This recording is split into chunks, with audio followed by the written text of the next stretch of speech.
brought to you by Sensodyne K। अभी लेके आए सेंसोडेंट के। टूथ का करंट गॉन तो लाइफ का करंट ऑन।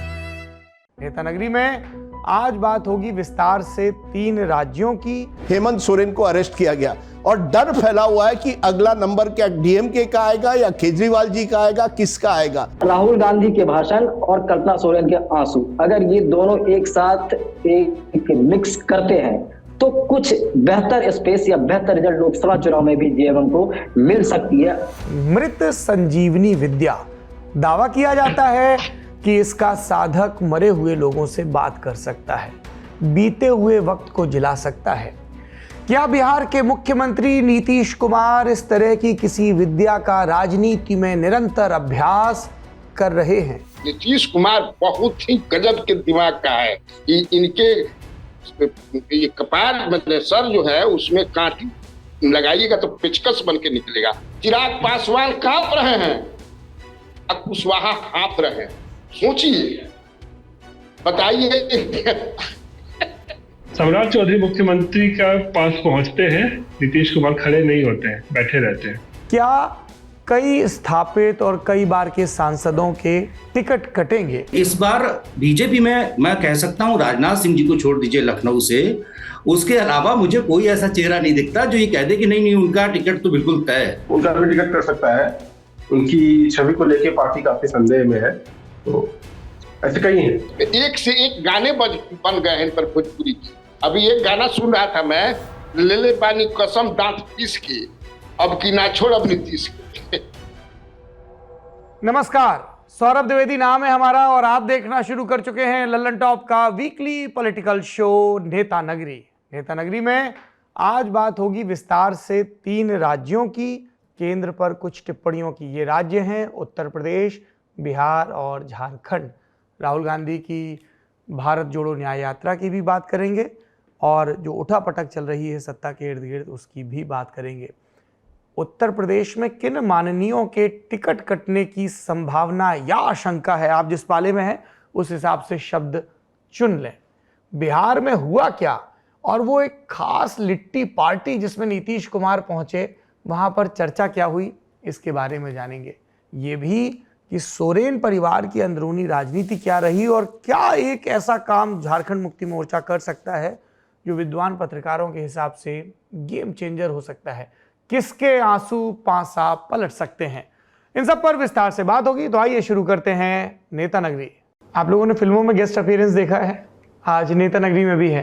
3 सत्रों में हम बात कर रहे हैं झारखंड के बारे में, बिहार के बारे में और उत्तर प्रदेश के बारे में।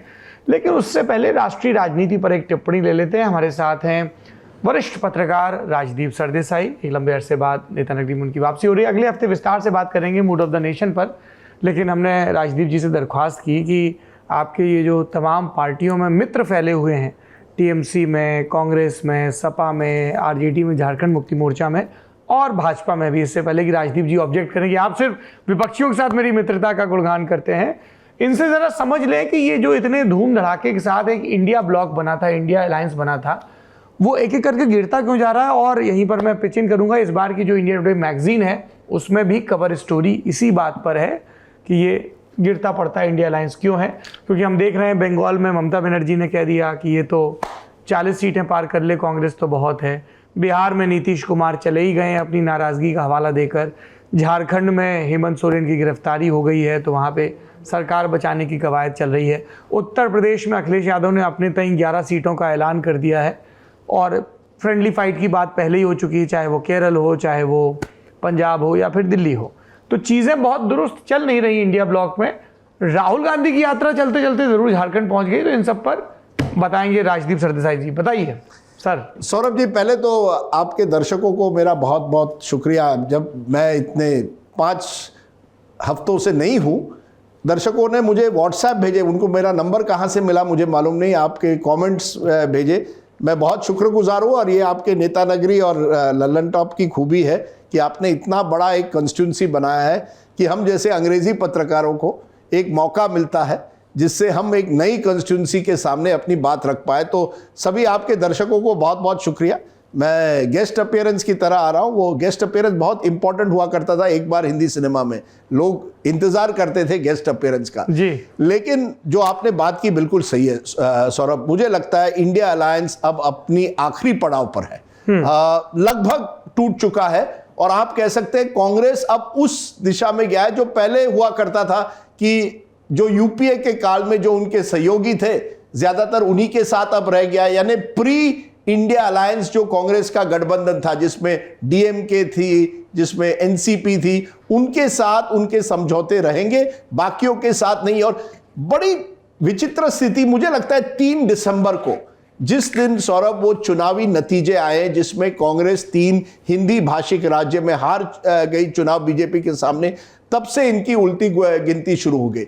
नीतीश कुमार जो मेरी जानकारी है उसके पहले एक तरह से अपनी अब धीरे धीरे मन बना रहे थे कि चलिए बीजेपी में वापस जाते हैं, क्योंकि ये कांग्रेस की नैया डूबने वाली है और उनको डर था कि कहीं आरजेडी जेडीयू को ना तोड़े। ये उनके मन में एक इनसिक्योरिटी थी, एक डर था कि लल्लन सिंह आरजेडी एक साथ होके जेडीयू को नहीं को तोड़े ना, आगे चलते। तो वो निकल गए और वो एक जमाने में ये समझा जाता था वो संयोजक बनेंगे इस इंडिया अलायंस के।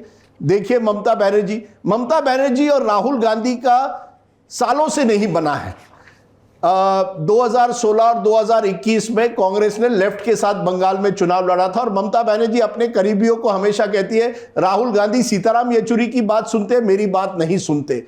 और पिछली जो मीटिंग हुई थी दिसंबर में, राहुल गांधी और ममता बनर्जी के बीच में बात भी नहीं हुई, वो एक दूसरे की तरफ भी नहीं देख रहे थे, बातचीत भी नहीं हुई। दिसंबर में जब इंडिया अलायंस की मीटिंग हुई थी, ममता तो तैयार भी नहीं थी अपना भाषण देने, उन्होंने कहा डेरेक ओब्रायन को आप भाषण दीजिए।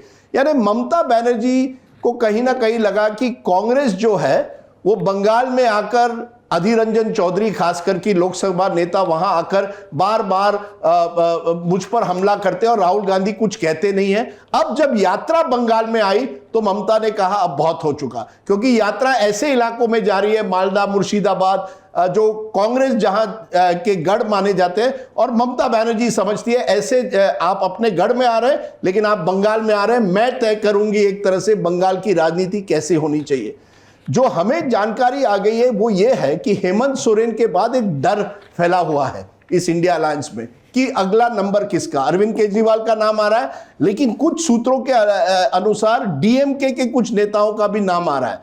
क्योंकि आप जानिए सौरभ, अगर बीजेपी को जो ये बार बार चल रहा है अब की बार 400 पार, तो जब तक आप दक्षिण में अच्छा परफॉर्मेंस नहीं कर पाएंगे आप ज्यादा आगे नहीं बढ़ पाएंगे। अब डीएमके है वहां कांग्रेस की बड़ी सहयोगी, क्या डीएमके में भी एक डर फैलाया जा रहा है? ऐसी संदेह। और 2-3 रात पहले इसी तरह से एक मीटिंग हुई मल्लिकार्जुन खड़गे के घर पे, जहां टीआर बालू थे, शरद पवार थे, मल्लिकार्जुन खड़गे थे, और उसी रात को हेमंत सोरेन को अरेस्ट किया गया। और डर फैला हुआ है कि अगला नंबर क्या डीएमके का आएगा या केजरीवाल जी का आएगा, किसका आएगा।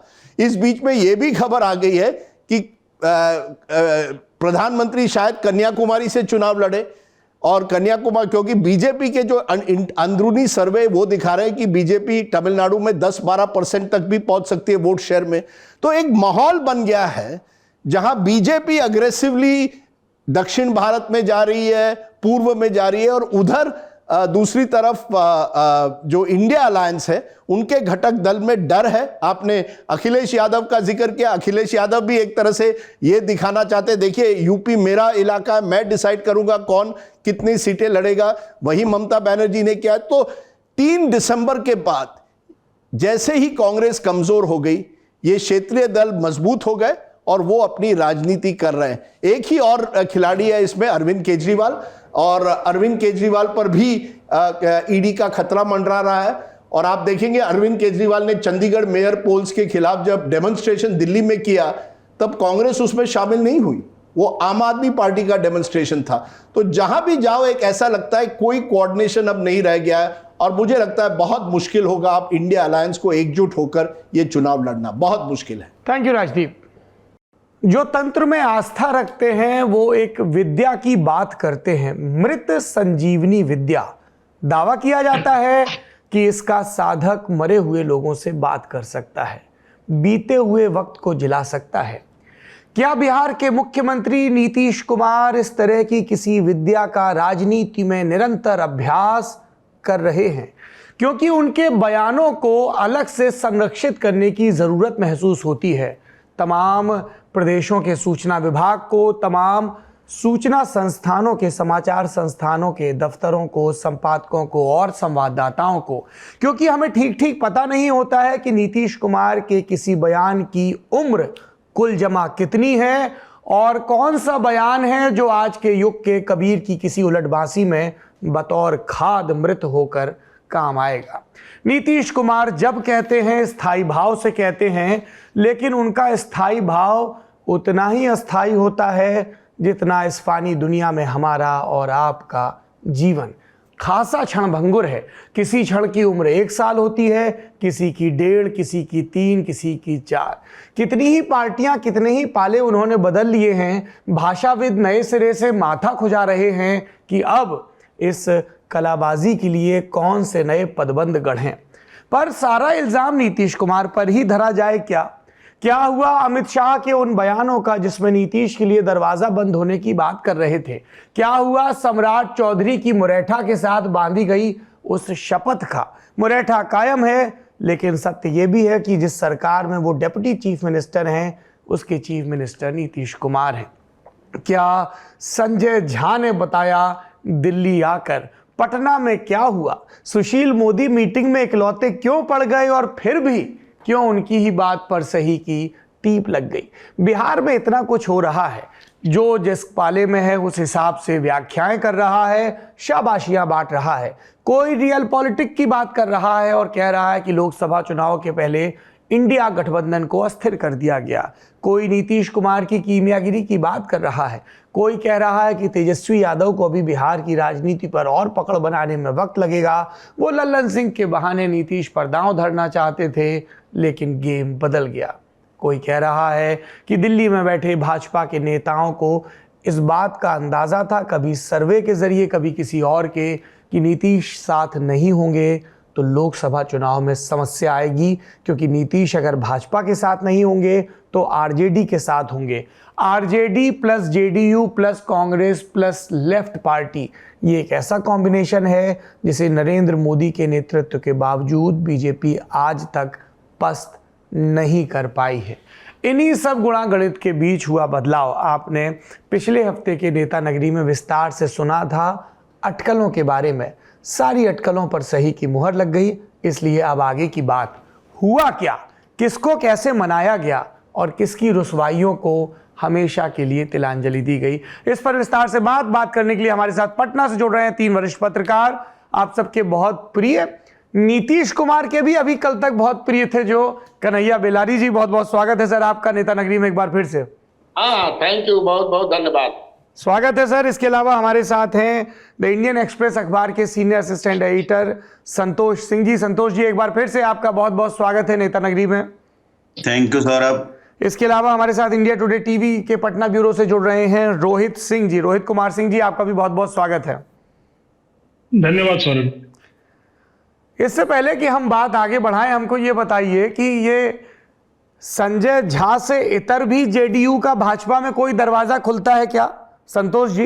अब प्रामाणिक तौर पर से तो मैं नहीं कह सकता हूं, लेकिन जितना मैंने सुना है इस बार 2 ब्यूरोक्रेट की भूमिका की काफी चर्चा हुई है। एक ब्यूरोक्रेट जो मुख्यमंत्री निवास में है और एक जो दिल्ली में है, उन दोनों की भी चर्चा, नाम लेना सही नहीं होगा क्योंकि ब्यूरोक्रेट में है, पद पर हैं, लेकिन उन लोगों का उपयोग हुआ है संवाद करने में। और संजय झा से तो मैं बीच में उनसे, जब ये सारा प्रकरण चल रहा था, तो मैंने उनको पूछा था कि आजकल दिल्ली जा रहे हैं आप, तो बोला अरे तो दिल्ली तो आना जाना बना रहता है, वहां परिवार रहता है। तो इशारों में वो स्पष्ट हो रहा था कि कौन सा चैनल है। अरुण जेटली के जमाने में भी एक वो चैनल कंडक्ट हुआ करते थे, तो संजय झा का चैनल तो स्पष्ट ही है। और मुझे लगता है कि ये बेंगलोर की मीटिंग के बाद इनका मोहभंग इंडिया ब्लॉक से होना शुरू हो गया था, उसके बाद ही कम्युनिकेशन चैनल स्टार्ट हो गए थे, लेकिन वो न्यूज फिल्टर नीचे तक नहीं कर रहा था, नहीं दिल्ली में कर रहा था, यहां तक तो बात आती ही नहीं थी। तो अब धीरे धीरे जब न्यूज पूरा प्रोसेस हो गया, इंडिया ब्लॉक का विखंडन शुरू हो गया, इनको कुछ मिला नहीं, तो इनको लगा कि अब वो दरवाजे खोल दिए जाएं और इस तरह से पटकथा का अंत हुआ जो कि आपने लास्ट वीक में यहाँ देखा। संतोष जी, जरा मुझे विस्तार से संजय झा की राजनीतिक शुरुआत और उनकी राजनीति के बारे में बताइए, मुझे भी, मेरे दर्शकों को भी प्लीज। संजय झा, आप जहां तक मेरी जानकारी, राजनीतिक शुरुआत बहुत लो प्रोफाइल हुआ था। वो राजीव प्रताप रूडी के साथ काम करते थे और बहुत तरह से शैडो में रहे। उसके बाद वो अरुण जेटली से उनका बहुत अच्छा संपर्क था। तो नीतीश कुमार के सबसे अच्छे मित्र भाजपा में अगर जाने जाते थे तो वो अरुण जेटली के डेथ के बाद बहुत हाथ पे हुए। और वो एक बहुत ही स्ट्रांग कम्युनिकेशन चैनल हुआ करता था। यहाँ सुशील मोदी, ऊपर में अरुण जेटली, और दिल्ली से यहाँ तक संवाद करने के लिए संजय झा। तो जब कभी भी दिल्ली जाते थे तो अरुण जेटली के यहाँ तकरीबन जाया ही करते थे। और उसमें संजय झा तो आप पहले बीजेपी में ही थे वो। और सबसे इंपॉर्टेंट बात है कि वो जब जदयू में आए भी तो वो कह करके आए। ये बात सुशील मोदी ने मुझसे कहा था कि हम लोगों ने उनको जाने दिया कि कहाँ, उन्होंने कहा कि हमारी पार्टी में आना चाहते हैं, तो एक सहमति से यहाँ आए। तो वो चैनल बरकरार रहा। वो थोड़ा सा बीजेपी का चैनल बीच में, जैसा कि नीतीश कुमार ने कहा कि भाई सुशील जी, पिछली बार कहा था सुशील जी अगर रहते तो ऐसा नहीं होता, तो वो चैनल पिछली बार गड़बड़ हो गया था। तो मुझे लगता है कि संजय झा ने उस चैनल को फिर से रीएस्टैब्लिश किया और फिर पूरी तरह से वो शैडो में रहे। वो कोई बयान नहीं दिया। आपने देखिए अशोक चौधरी के बयान सुने होंगे, थोड़े बहुत इनडायरेक्ट रूप से आप विजय कुमार चौधरी के, लेकिन संजय झा के आप एक दो ट्वीट को छोड़ करके, वो भी बहुत रिमोटली, कोई कनेक्टेड ट्वीट नहीं था। उस तरह से उनकी भूमिका रही। लेकिन कहीं ना कहीं लग रहा था कि ये बात ये थी कि 2 ब्यूरोक्रेट एंड 3 मिनिस्टर का ये पूरा ये खेल है इस बार का। ये जो पिछली बार के खेल में एक पत्रकार महोदय शामिल थे, इस बार उनकी चर्चा नहीं हुई? लल्लन सिंह जिनका नाम गिनवा रहे थे नहीं, पत्रकार महोदय की चर्चा नहीं हुई और थे भी नहीं। और इस बार एक पूर्व राष्ट्रपति को भी घसीटा गया था। हमको लगता है उनकी भी चर्चा नहीं थी, क्योंकि वो भी अप्रामाणिक रूप से एक बार कहीं से चलता है तो, लेकिन हमको कहीं से कोई किसी स्पष्ट रूप से नहीं मिला और पत्रकार की भी चर्चा नहीं हुई। हमको लगता है उसकी जरूरत शायद नहीं थी और इसी चैनल में काम चल गया। और राज्यसभा के उपसभापति हरिवंश जी? नहीं, मेरी जानकारी में नहीं, इस बार नहीं। अच्छा, कन्हैया जी का रुख करते हैं। कन्हैया जी, अब तो आपको पता चल ही गया होगा एक हफ्ते में कि पर्दे के पीछे क्या खेल हुआ। कई लोग कह रहे हैं कि इंडिया ब्लॉक वालों को पहले से ही अंदाजा था। कई लोग कह रहे हैं कि जब वर्चुअल मीट में राहुल गांधी ने कहा कि हमको एक बार ममता जी से कंसल्ट करना पड़ेगा, उसके बाद नीतीश जी भड़क गए, नाम को लेकर भी सहमत नहीं थे। जब ये पहले दिल्ली आए थे इंडिया ब्लॉक बनने के, तो कांग्रेस ने इनसे कहा था कि हमारी ममता जी से और नवीन पटनायक जी से बात नहीं हो पा रही है, इनको ये प्लेटफॉर्म पे साथ लेकर आए। एचडी देवेगौड़ा को भी साथ लेकर आए थे। सीटों के विभाजन की बार बार जोर दे रहे थे, पर लालू जी ने कह दिया कि इतने जल्दी नहीं होता है। तो ये कई चीज़ें थी जो इकट्ठा हो गई। और उसके बाद ये जो जेडीयू के भीतर का बीजेपी खेमा था, वो तो लगातार दबाव बना ही रहा था, कन्विंस करने की कोशिश कर रहा था। उसी योजना के तहत पहले लल्लन सिंह की विदाई हुई और उसके बाद ये काम हुआ। आपके पास क्या जानकारी है सर, बताइए। मुख्यमंत्री बनने के लिए अपने अभियान में थे नीतीश कुमार, और जब भी पटना आते थे तो पत्रकारों से उनका मिलना बहुत जरूरी होता था। तो हमको बोलते थे कि आप अपने यहाँ पार्टी कीजिए, तो मैं लिट्टी और मीट पार्टी करता था अपने घर पर। उसमें सारे पत्रकारों को बुलाता था, मीट रहता था, लिट्टी रहता था, बिहारी लिट्टी बड़ा बढ़िया होला। उसके बाद वो भी रहता था जिसको यहाँ बताना सही नहीं है। तो एक बार हम अपने घर पे किए थे तो हमको एक मित्र ने, ये 2004 की बात है, उस समय नीतीश कुमार रेलवे मंत्री, तो एक यहाँ पर इकोनॉमिक टाइम्स के रिपोर्टर थे, चीफ थे, अभी वो मंत्री का ओहदा लिए हुए हैं। तो उन्होंने हमको फोन कर कहा कि संजय झा एक को जानते हो? हम नहीं जानते कौन सी बस संजय झा, तू आना चाहते हैं तुम्हारे घर पार्टी में नीतीश कुमार के यहाँ, आओगे? ला दे तो कोई दिक्कत नहीं। हम ना, कोई दिक्कत नहीं है। उस समय तक ये नीतीश कुमार पता नहीं एक दूसरे को जानते होंगे स्वाभाविक रूप से। और उसके पहले थोड़ा सा ले चलूं तो संजय झा राजीव प्रताप रूडी के प्रेस एडवाइजर हुआ। जब हम लोग जाते थे तो कहीं ठहरना है, क्या करना है उसका इंतजाम करते थे, तो ये कोई खराब बात नहीं है, मैंने बता दिए थोड़ा सा। हम अब चलिए, अब आपके सवाल पर मैं, जो आप सवाल पूछ रहे हैं, नीतीश कुमार जो है, मुझे लगता है कि भगवान ने उनको इतना बढ़िया दिमाग दिया है। भाई अब इस पे मैं नहीं जाऊंगा कि ये जो बोल रहे हैं, इन्होंने जो कहा मेरे मित्र संतोष जी ने, छोटे भाई हैं, बैंगलोर से इनका मन टूट गया। दरअसल शुद्ध मन से इनका कभी मन नहीं रहा कि प्राइम मिनिस्टरियल रेस में हम लोग भ्रम में थे कि प्राइम मिनिस्टर के मटेरियल है। जो भी बोल रहा था, जो भी समझ रहा था, ये बिल्कुल अब चक्रव्यूह में फंस गए। जो बात हो रही है 2 अधिकारियों की, और एक अधिकारी के बेटे को ईडी ने जब पूछा कि 1 घंटा में तारा ट्रांजैक्शन में 20 करोड़ कैसे इधर से उधर चला गया, इसके बाद डर का माहौल बनता है। ध्यान दें, ये भी एक बात है। ये कभी नहीं, ये 3-4 महीने से ये दिखावे के रूप में केवल कि नहीं, ऐसा समय में हम छोड़कर भागेंगे ना कि हमारा जो है इज्जत भी रह जाएगा ना, ये समझना, तुम लोग बच भी जाओगे। नीतीश कुमार बहुत ही गजब के दिमाग का है।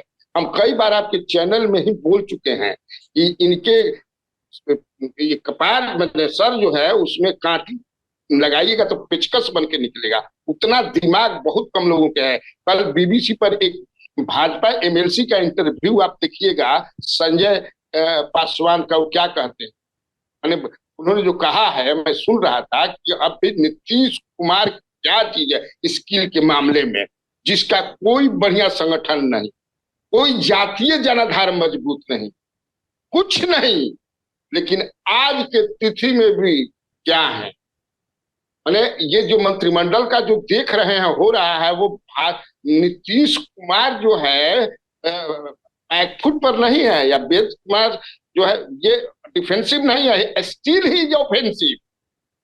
भाजपा के लोग गिड़गिड़ा रहे हैं कि किसी भी स्थिति में देखिए, देखना भाई, ये भागे नहीं, भागे नहीं, क्योंकि राम और कर्पूरी ठाकुर को देना वो भी काम नहीं करेगा। 39 सीट हमने नहीं दी। नाराज मत कीजिए, उसको नाराज मत कीजिए आप लोग। ये स्थिति बने हुई आप देखेंगे, आप सोचिए, सोचिए आप, ऐसा उस आदमी ने तीर मारा कि आप जो है सम्राट चौधरी का पगड़ी के सहीते बाल जो है उखड़ गया। अब बाल अपने छिलवाने जा रहे हैं अयोध्या।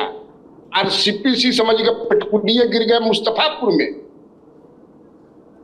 चिराग पासवान कांप रहे हैं, अब कुशवाहा हाँफ रहे हैं। सोचिए, बताइए ऐसा दिमाग वाला आप समझिए, आप देखे होंगे। आई स्टिल एकदम जो है मस्त है नीतीश कुमार। हाँ, एक बात है कि वो नहीं चाहते थे कि ये जो दोनों लोग बने हैं ये डिप्टी सीएम, इनको वो नहीं चाहते थे, इतना वो कॉम्प्रोमाइज कर। हाँ, विवाद तो एकदम हो गया लगभग, होम जो है रहेगा इन्हीं के पास, होम के लिए एकदम लगा हुए, होम तो इन्हीं के पास है, हो गया लगभग फाइनल। जो नीतीश मंत्रिमंडल में जो भी आया तो सब दे दिया। चलिए आगे पूछिए सवाल। कन्हैया जी, आप हमारे शो में 4 चांद लगा देते हैं, तो ये बताइए, जब सब नीतीशे के हिसाब से हो रहा है तो फिर ये सम्राट चौधरी और विजय सिन्हा का गोली क्यों इनको गटकना पड़ा? अरे भाई देखिए, चुनाव के समय में ये असाइनिंग इंडिया नहीं होना देना चाहते प्रधानमंत्री नरेंद्र मोदी। वो बड़ा दूसरे तरह के अभी भाजपा का नेतृत्व है, वो देख रहे हैं नहीं, रिस्क लेना ठीक नहीं है। बिहार में 40 सीटें, एकदम रिस्क लेना ठीक नहीं है। लोकसभा चुनाव के बाद फिर क्या होगा, अभी ऐसा लग रहा है। देखिए, अभी हम लोग संतोष जी बात भी कर रहे थे, बता भी दे आपके दर्शकों को, हो सकता है कि वो वहां से। अच्छा बताइए, 3 दिन पहले लालू यादव गए थे तेजस्वी के साथ मिलने के लिए करके।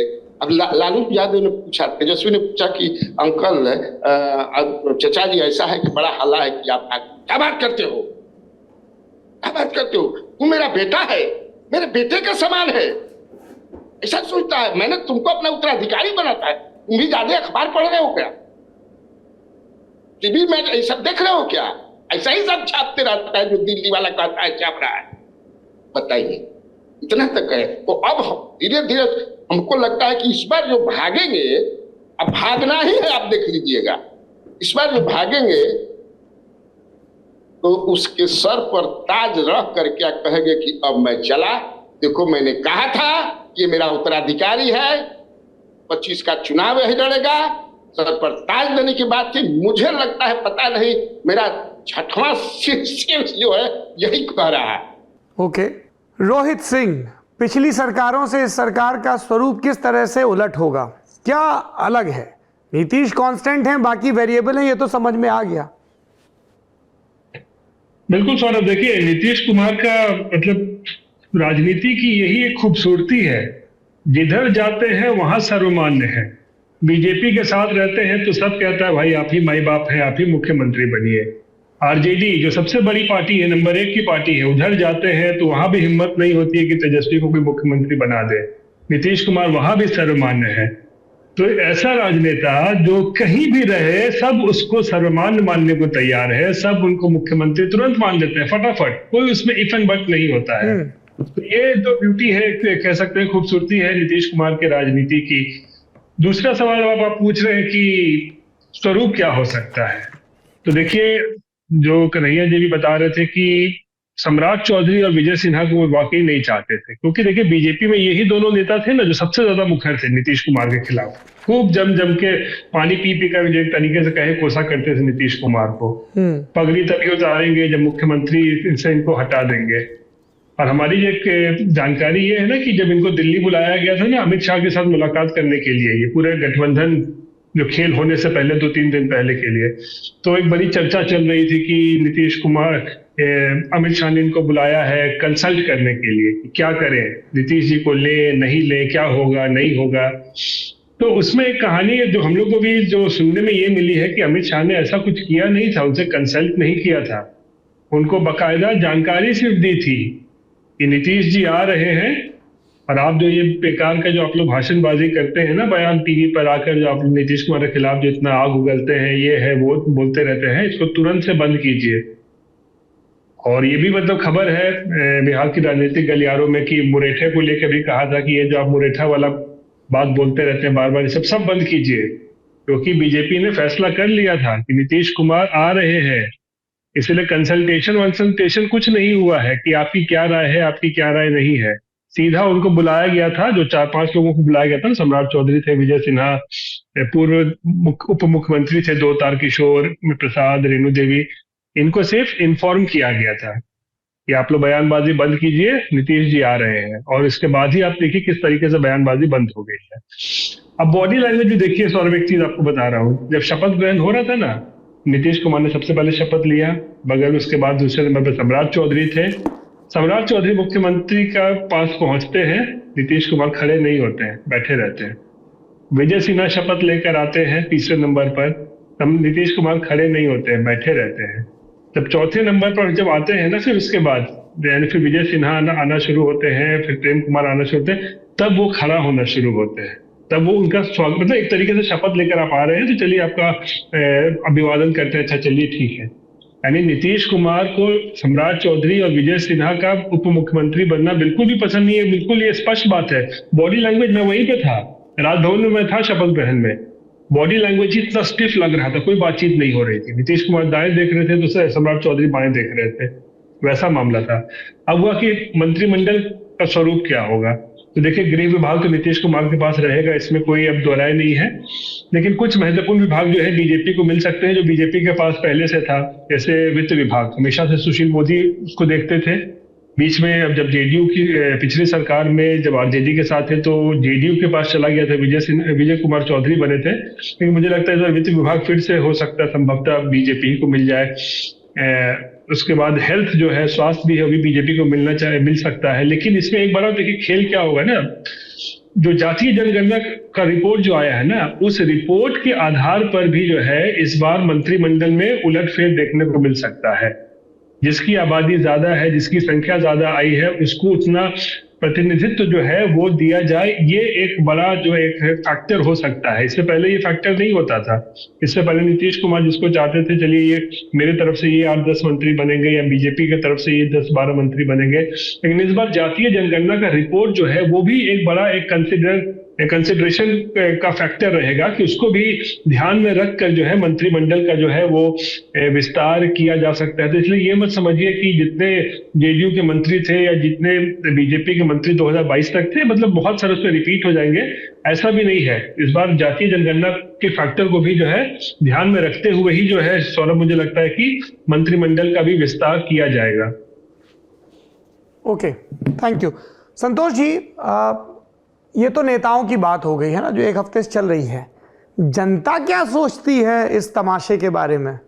बड़ा गजब का प्रश्न है। अब जनता क्या सोचती है? आप देखिए, उसके बाद तो पटना से बाहर ट्रेवल करना नहीं हुआ, लेकिन जितना मैं पटना में ट्रेवल किया या फिर ऑटो में सफर करने से, आप जानते हैं ये चर्चा का विषय ही नहीं है। नीतीश कुमार का फ्लिप फ्लॉप जो है, अब सिमिलर रिएक्शन है जैसे हम लोगों का रिएक्शन है कि कोई इस पर रिएक्शन नहीं, सब बात करते हैं कि गुना भाग की बात करते हैं। और जो दूसरा पक्ष जो आप बात कर रहे थे कि सिर्फ नीतीश कुमार ही जिम्मेवार नहीं है, दूसरी पार्टी जो उनको लेती है उनकी चर्चा हम क्यों नहीं करते हैं? हाँ, कभी तेजस्वी ले लेते हैं, कभी अमित शाह ले लेते हैं। हाँ, जिस पक्ष की चर्चा पहले हम नहीं किया करते थे या कम किया करते थे, अब जनता ही बोल रही है कि जो उनको एक्सेप्ट करता है उनकी चर्चा हम नहीं करते हैं, जस्ट बिकॉज कि वो मुख्यमंत्री बन जाते हैं इसलिए उनकी हम चर्चा करते हैं। आरजेडी भी उतनी जिम्मेवार है, बीजेपी भी उतनी जिम्मेवार है। पूरा खेल जो है वोट की कन्वर्टिबिलिटी का है, वोट के अरिथमेटिक्स का है। लास्ट आप देखिए, मैं लोकसभा की चुनाव की अगर बात करें, जहां तक मैं फिगर मुझे याद है, तकरीबन 52% के ये आया था 19 में, यहां से बिहार से इनको बीजेपी के एनडीए वाले कॉम्बिनेशन को, और इनको 31 या 32% था। ह्यूज डिफरेंस था। तो वो क्या, वो देख रहे हैं, बीजेपी ने क्या देखा, जो कन्हैया सर ने कहा ना कि ये अलग प्रकार के प्रधानमंत्री हैं, ये सिर्फ फॉर ग्रांटेड किसी चीज को नहीं लेते हैं कि हम जीत ही रहे हैं, वो पूरी तरह से सील कर देना चाह रहे हैं। तो वो देख रहे हैं कि ये एक ऐसा स्टेट है जहां की हमको -20-25 लग रहा था, उस स्टेट को पहले सील कर दो। वो उन्होंने सील कर दिया है।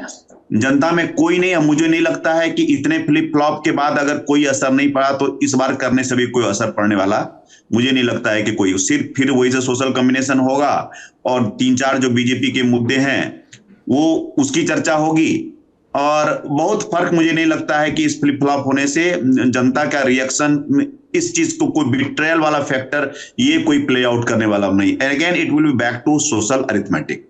जी कन्हैया जी, हम लोगों ने जब इतिहास के पन्ने खंगाले तो देखा कि किस तरह से बिहार ने अपनी मेधा के दम पर इस देश को हजारों वर्षों के इतिहास में नेतृत्व दिया। लेकिन अब जो उदाहरण बन रहे हैं वो कतई अनुकरणीय नहीं है। इंटेलिजेंसिया की कुछ चर्चा तो होती होगी ना, जैसे संतोष जी ने कहा कि पत्रकारों के बीच भी है, उन सब के बीच भी है। क्या इन लोगों ने इतना ग्रांटेड ले लिया है पब्लिक को, या पब्लिक को भी फर्क नहीं पड़ता? एक अलग सर्कस चल रहा है डेमोक्रेसी का वहां पे।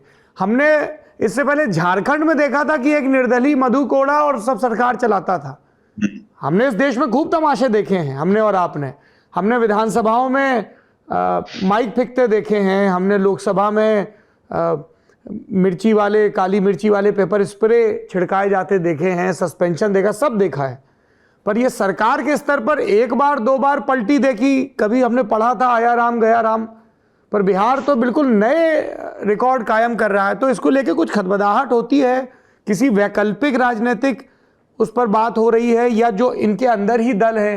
क्योंकि पिछली बार भी ये बात हुई थी कि आरजेडी भी चाहती है कि सीधे उनकी और बीजेपी की डायरेक्ट फाइट हो। आज मैं एक पत्रकार से बात कर रहा था, उन्होंने कहा कि प्रेम गुप्ता के जरिए एक चैनल खुला भी रहता था जब तक।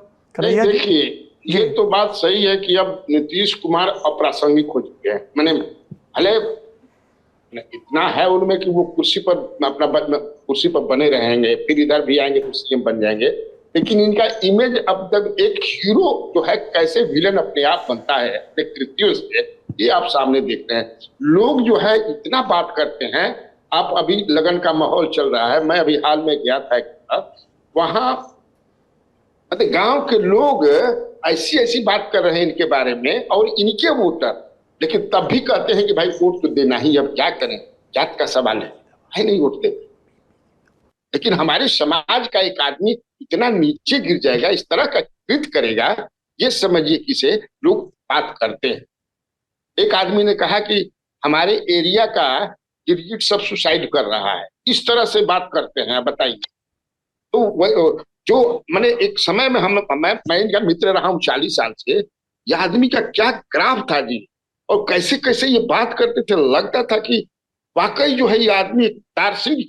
मैंने देखा है आपको सौरभ जी कि ये क्या वो अरे बहुत बड़े वो ये है इन्फोसिस के नारायण मूर्ति,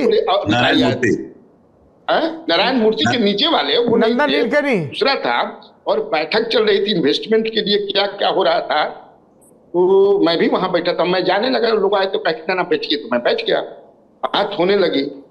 वो आदमी जब आए थे तो नीतीश कुमार से हाथ मिला करके, नहीं होता है हाय हेलो हेलो हाय, और जब जाने लगे 2 घंटा के बाद तो उनका पैर छू करके जाने लगे। At that time I was with the Week magazine. जब हो गया भाई, मैं दौड़ते उस आदमी को पकड़ा, बाहर जाकर के आप आते आए थे, हाथ मिलाए, जाते समय पैर पकड़ लिए। क्या देखा आपने? तो ऐसा मैंने अभी तक ऐसे चीफ मिनिस्टर से नहीं मिला।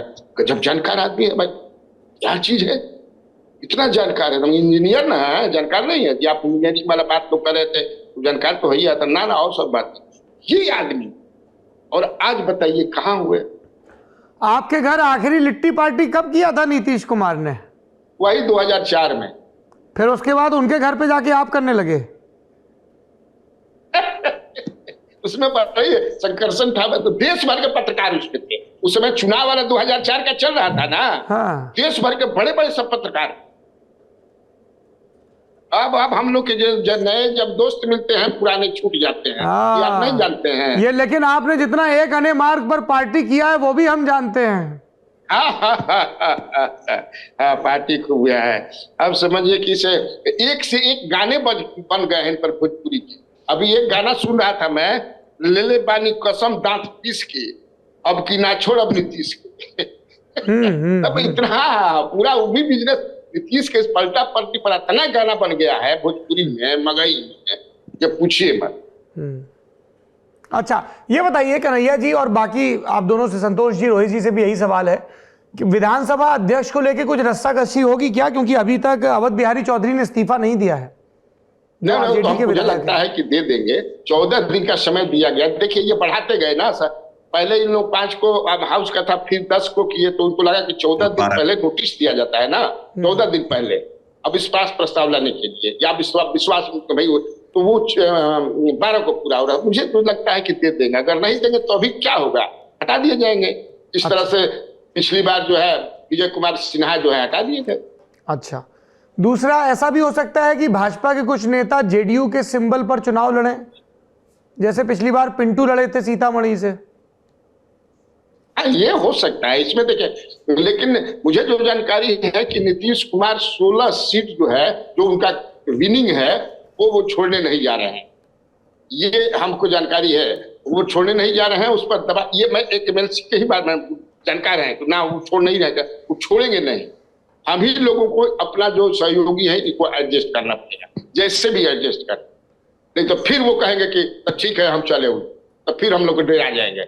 उनके पास जो है भाई प्रधानमंत्री रिस्क नहीं लेना चाहते। अच्छा, रोहित जी इस जानकारी में कुछ और जोड़ना चाहेंगे? बीजेपी के खेमे में किस तरह की जुगलबंदियां दिख रही हैं लोकसभा चुनाव को लेके? सम्राट चौधरी को तो उनकी मेहनत का इनाम मिल गया है फौरी तौर पर, पुराने सब जितने चावल थे बुहार दिए गए हैं। लेकिन इसमें एक जानकारी ये भी हम लोग को आ रही है कि हो सकता है शहनवाज हुसैन को भी मंत्री बनाया जाएगा बिहार में, और अगर शहनवाज हुसैन को मंत्री बनाया जाएगा तो फिर लोकसभा चुनाव लड़ना उनका जो है, जिसकी वो तैयारी कर रहे हैं, वो लगभग फिर समाप्ति अब मान के चलिए। क्योंकि बड़े दिनों से सम्राट चौधरी लगे हुए हैं कि भागलपुर से चुनाव लड़ने की कोशिश में है, लेकिन मंत्री अगर भागलपुर से कौन, तो फिर दिक्कत हो सकती है। भागलपुर से शहनवाज लड़ना चाहते हैं? रहे भी है भागलपुर से। हाँ रहे तो हैं, फिर अब वो जेडीयू खेमे में चली जाती थी सीट। यही है, वो अजय मंडल वहां से एमपी हैं। हाँ रोहित जी बताइए। अभी तो चर्चा ये भी है कि संजय झा के लिए भाजपा छोड़ेगी नहीं वो सीट, तो इनको राज्यसभा में भी भेजा जा सकता है, ऐसी भी चर्चा है। अच्छा, हाँ रोहित जी बताइए। दरभंगा को लेकर भी जबरदस्त वो है, रस्साकशी है, क्योंकि कहा यह भी जा रहा है कि दरभंगा को लेकर संजय झा और गोपाल जी ठाकुर जो कि बीजेपी के भी मौजूदा सांसद है, उनको लेकर बड़ा वो चल रहा है, किसको टिकट मिले। संजय झा लगे हुए हैं दरभंगा में भी टिकट लेने पाने के लिए जेडीयू से, नीतीश को और बीजेपी छोड़ने को तैयार नहीं है। लेकिन जहां तक सीटों का बंटवारा है ना, अगर देखिए नीतीश कुमार की पार्टी के भी जो तमाम जितने सांसद है ना, उसमें से ज्यादातर सांसद 80-90% तो वही सांसद है जो आरजेडी को हरा कर आए थे। तो ये भी एक दबाव नीतीश कुमार के ऊपर था कि भाई अगर बीजेपी के साथ लड़ेंगे तो सबको उतनी सीटें भी मिल जाएंगी, यानी जो विनिंग कैंडिडेट है उनको अपना टिकट भी मिल सकता है और फिर वो चुनाव जीत भी सकते हैं। बीजेपी के साथ जो कॉम्बिनेशन बनेगा नीतीश प्लस बीजेपी का, तो उसमें जीत भी सकते हैं। तो ये भी एक बड़ा फैक्टर रहा, प्ले किया है, जिसने नीतीश कुमार को ये प्रेरित किया, कह सकते हैं कि वापस चला जाए। लेकिन यहाँ तक सीटों का बंटवारा है ना, देखिए मुझे लगता है अगर 16-16 पे मान जाते हैं और 16 से कम पे नीतीश कुमार नहीं मानते हैं, तो उतनी ही सीटें तब बीजेपी भी लड़ेगी। तो वो आपका आंकड़ा आपको 32 तक पहुंच जाता है सौरभ। और उसके बाद 6 सीटें आप मानिए चिराग पासवान प्लस पशुपति पारस, तो ये आपको आंकड़ा हो गया 38। एक उपेंद्र कुशवाहा 39 और एक जीतन राम मांझी 40। तो ये एक मोटा मोटा जो इस वक्त लग रहा है कि 40 लोकसभा सीटों का जो बंटवारा है इस तरीके से हो सकता है, अगर नीतीश कुमार जो है नीचे घटने को तैयार अगर बिल्कुल भी ना होंगे तो 16-16, 6 चिराग प्लस पारस, एक मांझी और एक उपेंद्र कुशवाहा जो है वो हो सकता है सर। नहीं, ये पारस, पशुपति कुमार पारस को राज्यसभा भी भेजने की बात चल रही है कि उनका उम्र हो गया है कि इनको, कि उनका प्रिंस पासवान जो उनका भतीजा वो भी तो लड़ेगा ना। और ये चिराग पासवान जो है उधर भी दरवाजा खोले हुए हैं, वो 6 से कम नहीं पर कर रहे हैं। दूसरी बात एक और जान लीजिए, नीतीश कुमार ने वादा किया है इनको आनंद मोहन की पत्नी के लिए शिवहर से। अब शिवहर कैसे भाजपा देगी, क्योंकि शिवहर वो भी परंपरागत भाजपा की सीट है, वहां से रमा देवी बनती हैं और उस इलाके में एक आपको बनिया कम्युनिटी से देना ही पड़ेगा। तो अब ऐसे ये लोग करते हैं, ये भी देखने वाली बात। अच्छा, ये बताइए कि जब ये पूरा परिवर्तन का खेला चल रहा था तब दिल्ली से और भी तो फोन जा रहे थे, ये बात सही है क्या कि जीतन राम मांझी को मुख्यमंत्री पद का ऑफर दिया गया था? बिल्कुल बिल्कुल सही बात है, क्यों नहीं दिया जाएगा? किसने फोन किया था? चलते हैं अपना समाज का अपना चलते रहता है, तो दिया ही गया था। किसने फोन किया था? नहीं बोले, लेकिन डेस्परेशन था ना। हाँ जी बोलिए नहीं अजय जी, किसने फोन किसने किया था? स्वाभाविक है। तो इनको 4 के बाद भी 3 और चाहिए था। अभी देखिए ना, देखिए अभी जो दोनों तरफ के जेडीयू के और बीजेपी के वैसे विधायक जो कई टर्म विधायक रहे हैं लेकिन अभी तक मंत्री नहीं बनाए गए हैं, उनका भी डिमांड बढ़ते जा रहा है कि हम लोग का मंत्री बनेंगे। इसको भी दोनों तरफ के नेतृत्व बड़ा कैसे इस संकट को दूर करता है, देखने वाली बात है। जबरदस्त दबाव है उन लोगों का कि अब ना इन लोगों को हटाइए जो हमेशा बनते रहे हैं, अब हम लोगों को बनाइए दोनों तरफ। संतोष जी, आखिरी सवाल आपकी तरफ, क्या मुद्दे होंगे बिहार में लोकसभा चुनाव के? वही घिसे पिटे बार बार के, या कोई नया नैरेटिव नजर आएगा सत्ता पक्ष या विपक्ष की तरफ से?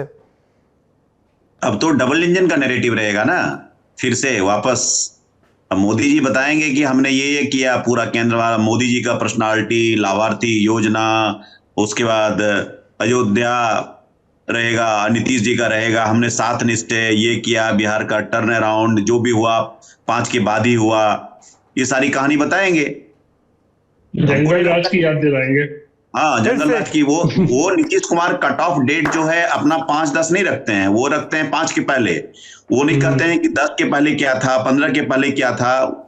लोगों को एक कट ऑफ डेट उन्होंने बना लिया है। जब वो तेजस्वी के सामने बोल सकते हैं कि 5 के पहले बिहार में कुछ था, तो जनता के सामने तो बोलेंगे ही। तो डबल इंजन है, डेवलपमेंट ही डेवलपमेंट है, बाहर ही बाहर है, उसकी चर्चा होगी। और फिर से जंगल राज को याद, जैसे रोहित ने कहा कि जंगल राज को याद दिलाया जाएगा। और एक बात मैं रोहित जी की बात में ऐड करना चाहूंगा कि वो बोल रहे थे कि कास्ट सर्वे वाला के हिसाब से ऐड होगा, तो निश्चित रूप से मुझे लगता है कि मोर ईवीसी फेसेस को हो सकता है कि एकोमोडेट किया जाए। जैसे कि रेणु देवी जो पहले डिप्टी चीफ मिनिस्टर थी, हो सकता है कि उनको या तो स्पीकर बना दिया जाए या मंत्रिमंडल में एग्री कर जाए तो एकोमोडेट किया। तो मोर ईवीसी फेसेस होंगे ताकि वो नीतीश कुमार की तरफ से हो या बीजेपी की तरफ से हो, उसका रिप्रेजेंटेशन जो मुझे लगता है कि ज्यादा दिखेगा इस मिनिस्ट्री में। ये मैं खाली ऐड करना चाह रहा था।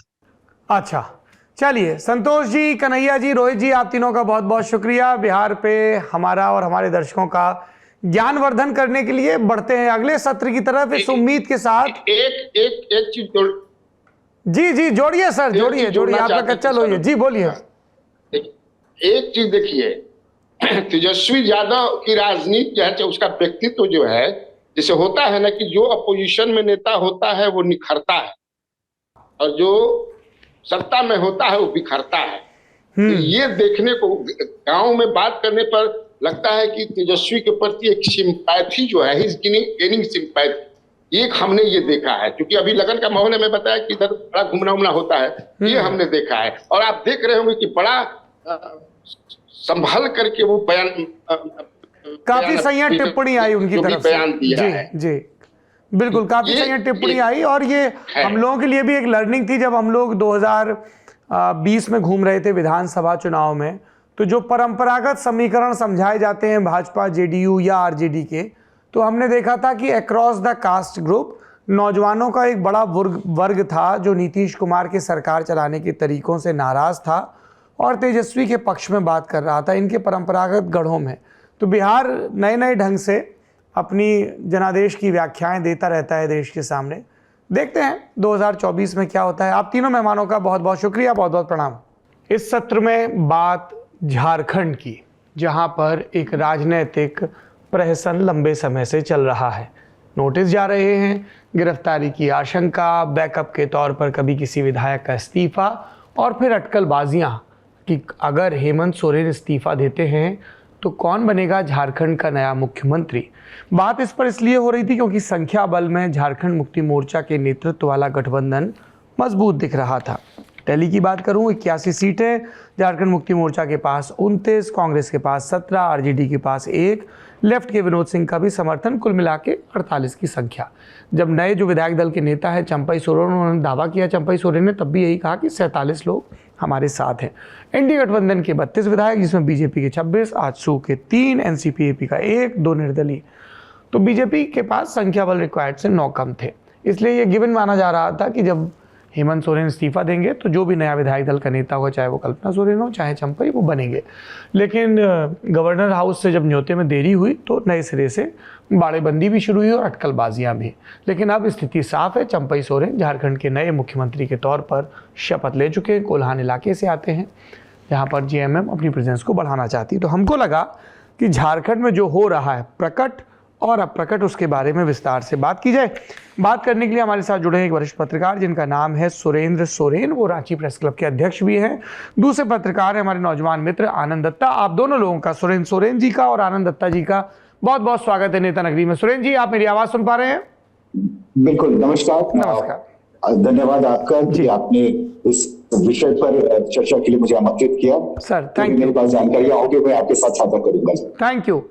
सबसे पहले मुझे सोरेन परिवार की अंदरूनी राजनीति के बारे में बताइए, और जो दर्शक झारखंड की राजनीति से बहुत वाकिफ नहीं है उनकी भी दिलचस्पी होगी, तो थोड़ा सा विस्तार से शिबू सोरेन के, गुरुजी के परिवार में कौन कौन दावेदार थे, उनके जो पहले राजनीतिक वारिस थे दुर्गा सोरेन, फिर उनकी, वहां से थोड़ा सा विस्तार से इंटरनल बता दीजिए, फिर और फैक्टर्स पे बात करेंगे। देखिए, 2 फरवरी जिस तारीख में हम ये कार्यक्रम रिकॉर्ड कर रहे हैं, बातचीत कर रहे हैं, ये सिर्फ ये एक तारीख नहीं है, ये एक इतिहास है। तकरीबन 4 दशक पहले झारखंड मुक्ति मोर्चा की स्थापना इसी तारीख को हुई थी और इसी तारीख के दिन इतनी बड़ी तब्दीलियां हो रही है पार्टी के भीतर, क्योंकि अभी तक सत्ता का हस्तांतरण सोरेन परिवार से बाहर नहीं हुआ था। यह इस वक्त पिछली बार भी चंपई सोरेन का नाम उछला था मुख्यमंत्री के रूप में, जब शिबू सोरेन पर संकट आई थी, तो उस वक्त भी चंपई सोरेन को बागडोर देने की या सत्ता उनके पास जाने की बात हो रही थी, कुर्सी उनकी तरफ जाने की सत्ता थी, लेकिन उतनी किस्मत उस वक्त उनका साथ नहीं दे सकी। लेकिन इस वक्त हेमंत सोरेन के साथ किस्मत साथ दे गई और सोरेन परिवार से बाहर अगर कोई किसी के पास कुर्सी गई, यानी मुख्यमंत्री की कुर्सी गई, तो वो चंपई सोरेन बने। तो यह भी एक इतिहास में दर्ज होगा कि सोरेन परिवार से अलग, क्योंकि जब भी सोरेन परिवार पर इस तरह का संकट आया है, तो वो संकट उन्होंने अपने परिवार के भीतर ही संभाल लिया है। चाहे वो दुर्गा सोरेन के दिवंगत होने की बात हो या शिबू सोरेन के जेल जाने के दरमियान सोरेन के चुनाव लड़ने की बात हो, तो ये इस तरह की इतिहास है। तो ये 2 तारीख को चंपई सोरेन, जो सोरेन परिवार से नहीं है, ये अलग बात है कि सोरेन ये उनकी जो टाइटल है वो सोरेन है। तो 2 फरवरी को ऐसा पहली बार होगा कि हेमंत सोरेन जब राजनीति में कदम रखते हैं, तो उसके बाद चाहे वो युवा नेता के रूप में रहे हों, 2 फरवरी को उन्होंने दुमका की रैली कभी मिस नहीं की है। ये बड़े दिलचस्प है कि वो दुमका की रैली रात भर चलती है और मध्य रात्रि के आसपास से उसकी बैठकों का दौर शुरू होता है, फिर 4 तारीख को धनबाद में आता है। और इस तरह से झारखंड मुक्ति मोर्चा का जो इतिहास रहा है वो मध्य रात्रि में दुमका की रैली इस पार्टी की सबसे बड़ी रैली होती है, पार्टी की सबसे बड़ी जलसे के रूप में देखा जाता है। इसमें हेमंत सोरेन नहीं होंगे। 5 तारीख को जहां 5 फरवरी को फ्लोर टेस्ट होना है चंपई सोरेन सरकार का, 5 दिनों की रिमांड मिली है हेमंत सोरेन को। तो कुछ तारीखों का बड़ा संयोग बन रहा है, बड़ा अच्छा तालमेल बन रहा है। और हेमंत सोरेन अपने फिलहाल उस कार्यक्रम में नहीं होंगे, यह तो तय है।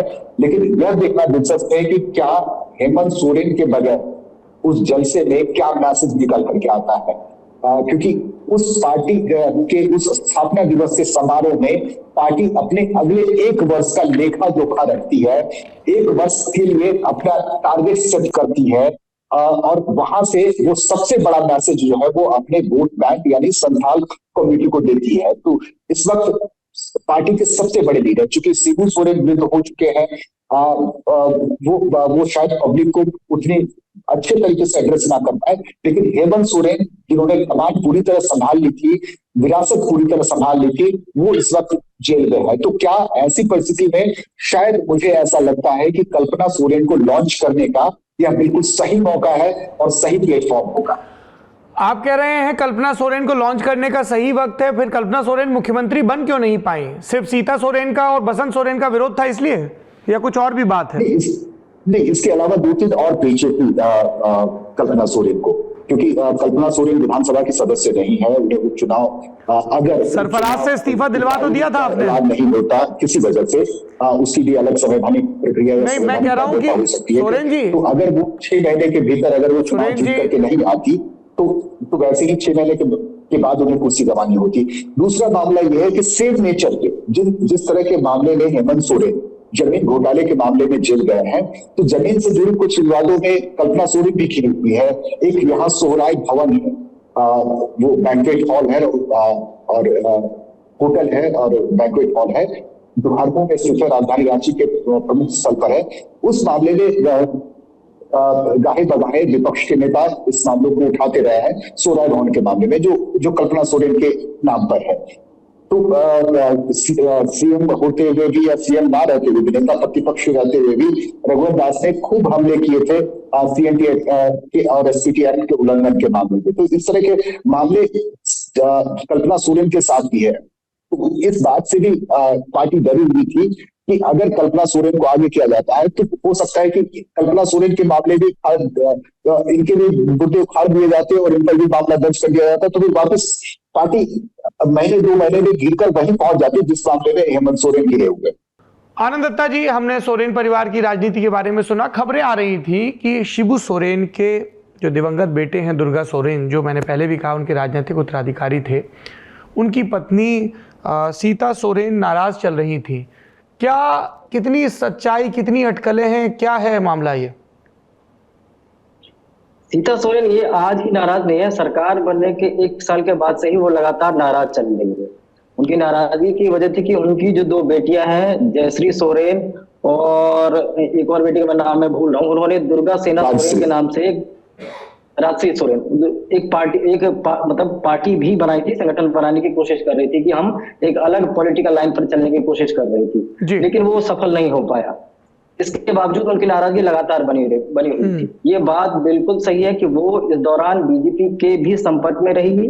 कहा यह भी गया कि वो कोलकाता में किसी बड़े बीजेपी नेता से भी मिलने गई थी, लेकिन फिर किस वजह से वहां बात अटकी। लेकिन अब जब ये फ्लोर टेस्ट की नौबत आई तब और ये नाम उछला मीडिया में कि कल्पना सोरेन मुख्यमंत्री बन सकती है, तो उन्होंने मीडिया से बात करते हुए साफ तौर पर कहा कि इस घर की बड़ी बहू मैं हूं, तो अगर ऐसी कोई परिस्थिति आती है और अगर सोरेन परिवार से ही सीएम बनना है तो उसकी दावेदार मैं हूं, मैं कल्पना सोरेन को नहीं मानूंगी। अब यहाँ पर आया क्राइसिस मैनेजमेंट। तो यहाँ पर हेमंत सोरेन के छोटे भाई बसंत सोरेन ने समझदारी दिखाई, और अभी एक सवाल उठता है कि जब हेमंत सोरेन जेल में है तो ये जो सारे डिसीजन है कि विधायक कहाँ जाएंगे, एयरपोर्ट जाएंगे, हैदराबाद जाएंगे या क्या करेंगे, ये डिसीजन कौन ले रहा है? तो इसके लिए एक कोऑर्डिनेशन कमेटी बनी है 4 लोगों की, जिसमें जेएमएम की तरफ से चंपई सोरेन और बसंत सोरेन है। तो बसंत सोरेन को ये जिम्मा मिला कि आप अपनी भाभी को मनाइए और उनको लेकर आइए, लेकिन वो आज सुबह तक तो नहीं मना पाए थे, क्योंकि सुबह जो मेरी जानकारी है उसमें सीता सोरेन अपनी दोनों बेटियों के साथ शिबू सोरेन का आवास जो मोराबादी में ही है वहां पहुंच गई थी, और फिर वहां काफी देर बातचीत हुई। उस बातचीत का परिणाम रहा, क्या प्रॉमिस किया गया उनको, उसको लेकर अभी चीजें क्लियर नहीं है, लेकिन यहाँ पर बसंत सोरेन अपनी भाभी को मनाने में सफल रहे, और यही वजह की शपथ ग्रहण समारोह में बसंत सोरेन गेट तक तो पहुंचे लेकिन वो राजभवन के अंदर नहीं गए, लेकिन सीता सोरेन राजभवन के अंदर थी, और ये मैसेज कन्वे करने में जेएमएम सफल रहा कि हम लोग एकजुट हैं। अच्छा, दूसरा ये रिजॉर्ट को लेके इतनी गहमा गहमी रही, क्या झारखंड मुक्ति मोर्चा इस चीज को लेके आश्वस्त नहीं है कि संख्या बल उनके साथ इंटैक्ट रहेगा? उनको लगता है कि बीजेपी साम दाम दंड भेद से अभी भी उनके विधायकों को प्रलोभन देकर अपने पाले में लाने की कोशिश करेगी, ऐसा ऑपरेशन चलता रहेगा? जेएमएम के एक बड़े नेता से, मतलब जो हेमंत के काफी करीब है, उनसे मेरी मैंने कहा कि बॉस आपके अंदर क्या चल रहा है, ऑफ रिकॉर्ड मुझे जानकारी दे दीजिए, मैं आपका नाम नहीं लूंगा, बस मैं घटनाक्रम बताऊंगा। तो उन्होंने कहा कि बॉस हमारी पार्टी में टूट का तो कोई संकेत नहीं है, जो बगावत में है उनका नाम और उनकी स्थिति क्लियर है, लेकिन अब वो भी हमारे तरफ ही है। अब केवल और केवल जो डाउट बनता है वो सामने वाली पार्टी के ऊपर है, और यही वजह है कि कांग्रेस पार्टी के एक बड़े नेता जो 3 एमएलए जिसमें जो कोलकाता में गिरफ्तार हुए थे बंगाल पुलिस के द्वारा, उसमें से एक एमएलए ने आज सुबह 8 बजे मीडिया में ये मैसेज फ्लोट करवाया अपनी तरफ से कि अरे पत्रकार भाई लोग, आप लोग कहाँ हैं, यहाँ तो कांग्रेस में टूट होने जा रही है।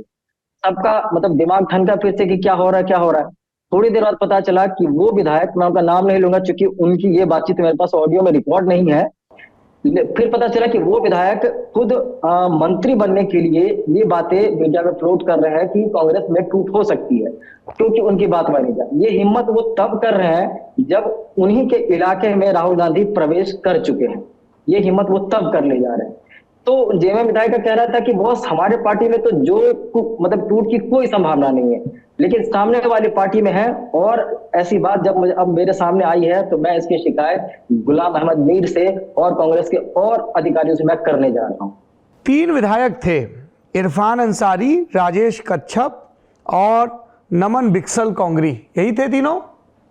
नमन बिक्सल कोंगारी जी, ठीक है। तो मैंने कहा थोड़ा सा अपने दर्शकों को भी हिंट कर दूं किसके इलाके में है और कौन कौन सी दावेदारियां हैं।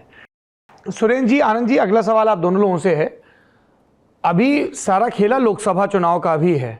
2019 में 14 सीटों के लिए लोकसभा चुनाव हुआ था तो भाजपा आसू गठबंधन ने 12 जीती थी, 1 गई थी कांग्रेस के पास और 1 गई थी जेएमएम के पास। अब हेमंत सोरेन जेल में है, चंपई सोरेन का नेतृत्व है, आपको लगता है कि वहाँ इंडिया ब्लॉक, राहुल गांधी वहाँ दाखिल हुए हैं पाकुड़ से और अब बाबा बैद्यनाथ के दर्शन भी करेंगे, बैद्यनाथ धाम जाएंगे, वहाँ कोई चैलेंज पेश कर पाएगी बीजेपी के सामने, जैसे विधानसभा चुनाव में उन्होंने जीत दर्ज की उस तरह से? कांग्रेस की बात करें या झारखंड मुक्ति मोर्चा की? दोनों की। अभी मैं इंडिया गठबंधन पे आ गया हूँ इस सवाल में, कंबाइंड। देखिएगा, कांग्रेस झारखंड की राजनीति को झारखंड के मुद्दों के साथ जोड़कर देखना होगा। अगर राहुल गांधी यहाँ के मुद्दों को एड्रेस करते हैं या यहाँ के मुद्दों को लेकर चलते हैं और यहाँ के मुद्दों के साथ जनता से वो संवाद स्थापित करते हैं अपनी इस न्याय यात्रा के दरमियान, तो हो सकता है कि यहाँ के जो वोटर है, यहाँ के जो स्पेशली हम ट्राइबल वोटर्स की बात कर रहे हैं, यहाँ के ट्राइबल वोटर्स के सेंटिमेंट्स के साथ अगर वो जुड़ते हैं, और ट्राइबल वोटर्स का जो सेंटिमेंट्स है वो जल जगह जमीन है।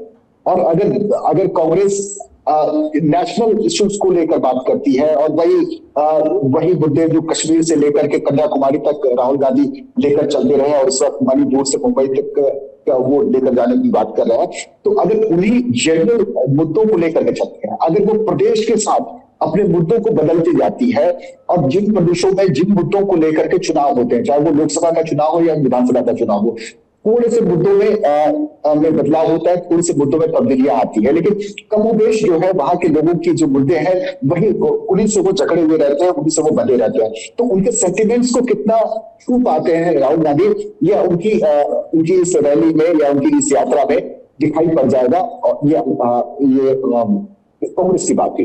रही बात झारखंड मुक्ति मोर्चा की बात, तो झारखंड मुक्ति मोर्चा के बारे में हमने यही अपने 22 साल के पत्रकारिता के सफर में देखा है कि यह सिंगल लीडर वाली पार्टी है। यानी शिबू सोरेन के बाद हेमंत सोरेन ने बड़ी अच्छी तरीके से उनकी विरासत संभाल ली थी, और अब जिस तरह की परिस्थितियां रह करके शिबू सोरेन के जीवन में आती गई, चाहे वो चिरोली कांड हो, चाहे विश्वनाथ झा हत्याकांड हो, या फिर कोल स्कैम हो, इस तरह की तमाम परिस्थितियां उनके इस दौर में भी आती गई, और वो रह करके बीच के अंतराल में वो मुकदमे में और जेल जाने की नौबत तक आती है। कुछ लोगों की वो फरारी देखा थी।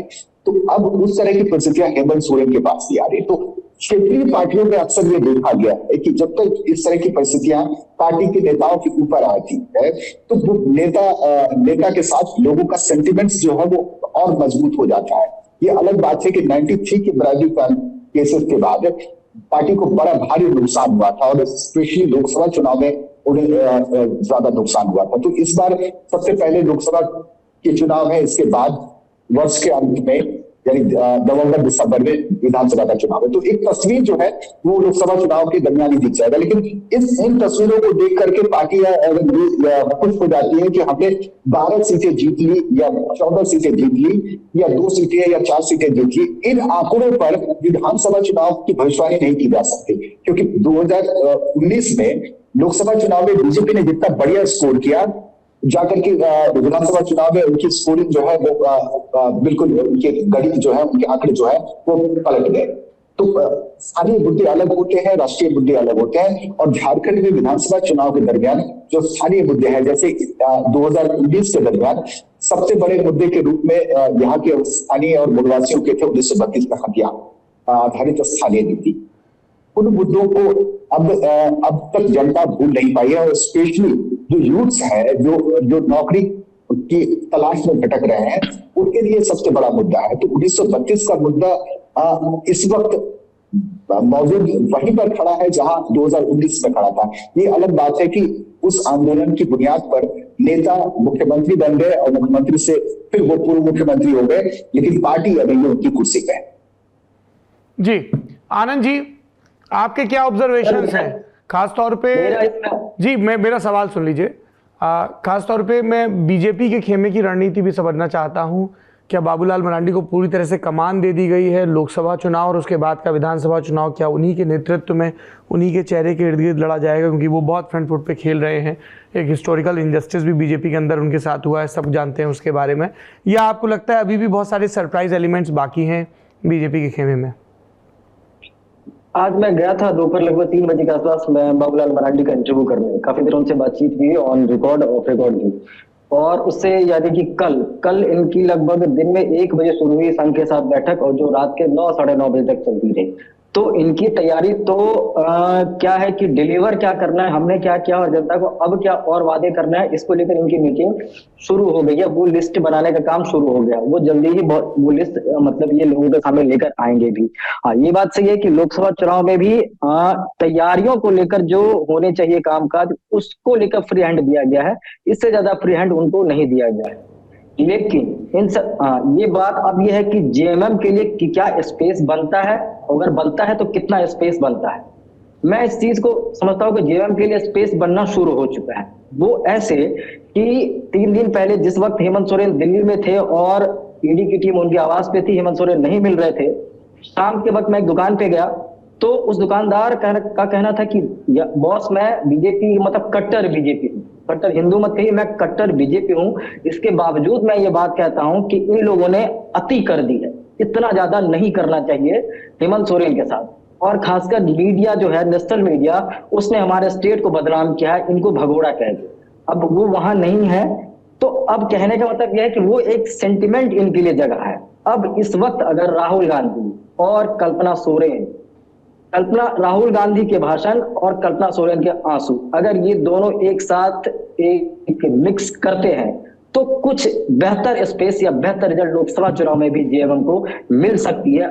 बाकी कोई दूसरा नेता हेमंत सोरेन की जगह अगर जाते हैं राहुल प्रसाद के प्रचार करने या अलग भी, तो वो इम्पैक्ट जो एक सीट का भी था वो इम्पैक्ट भी बाकी और लोग क्रिएट करने की स्थिति में नहीं है। वो क्रिएट करने की स्थिति में केवल और केवल कल्पना सोरेन है। आनंद ने बड़ा इंटरेस्टिंग पॉइंट रखा है, कल्पना सोरेन फैक्टर। सुरेन जी इसमें क्या जोड़ेंगे?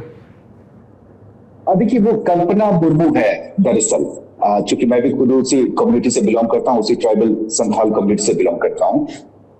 कल्पना मुर्मू उनका नाम है। और हमारे जो संथाल कम्युनिटी में यह होता है कि शादी के बाद औरतें जो पत्नी होती है, धर्मपत्नी होती है, उनका सरनेम चेंज नहीं होता। चूंकि इसलिए चेंज नहीं होता क्योंकि हमारी कम्युनिटी में सेम गोत्रों में शादियां नहीं होती है। मुर्मू से शादी नहीं कर सकते, सोरेन से शादी नहीं कर सकता, बासी से शादी नहीं कर सकता, हस्दा से शादी नहीं कर सकता।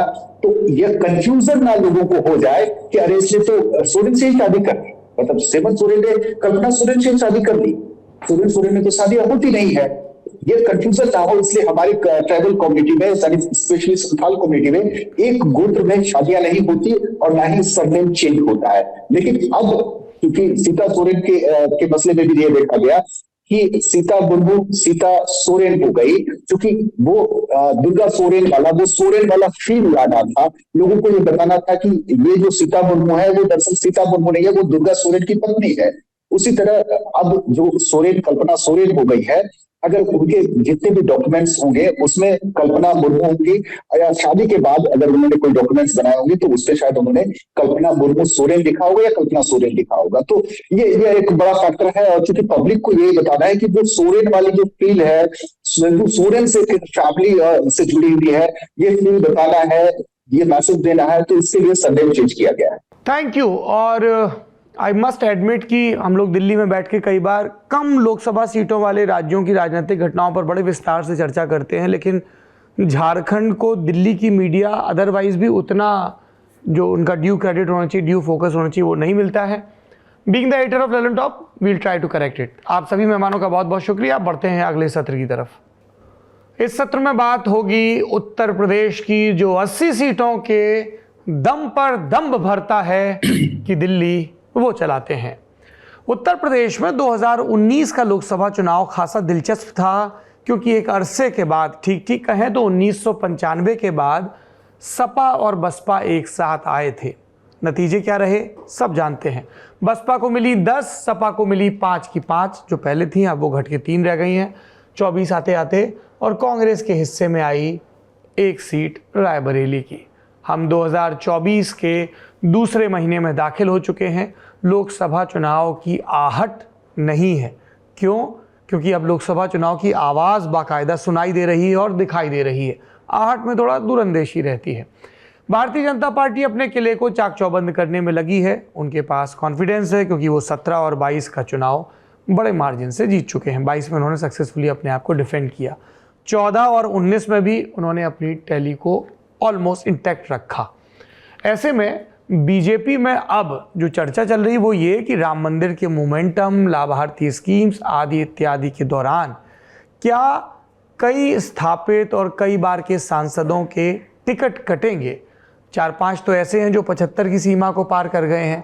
कुछ ऐसे भी हैं जिनके बड़े प्रकट तौर पर बागी तेवर हैं, जैसे सुल्तानपुर और पीलीभीत, जहाँ से मनेका गांधी और वरुण गांधी हैं सांसद, या फिर रीता बहुगुणा जोशी जिनके बेटे मयंक विधानसभा चुनाव सपा के टिकट पर लड़े थे। कुछ एक ऐसे हैं जिनके रिप्लेसमेंट की बात लगभग तय है। जिसी में एक नाम है संघमित्रा मौर्य का, स्वामी प्रसाद मौर्य की बेटी, जो बदायूं से चुनाव जीती थी। इसके अलावा कुछ हैं जो बहुत पुराने हैं।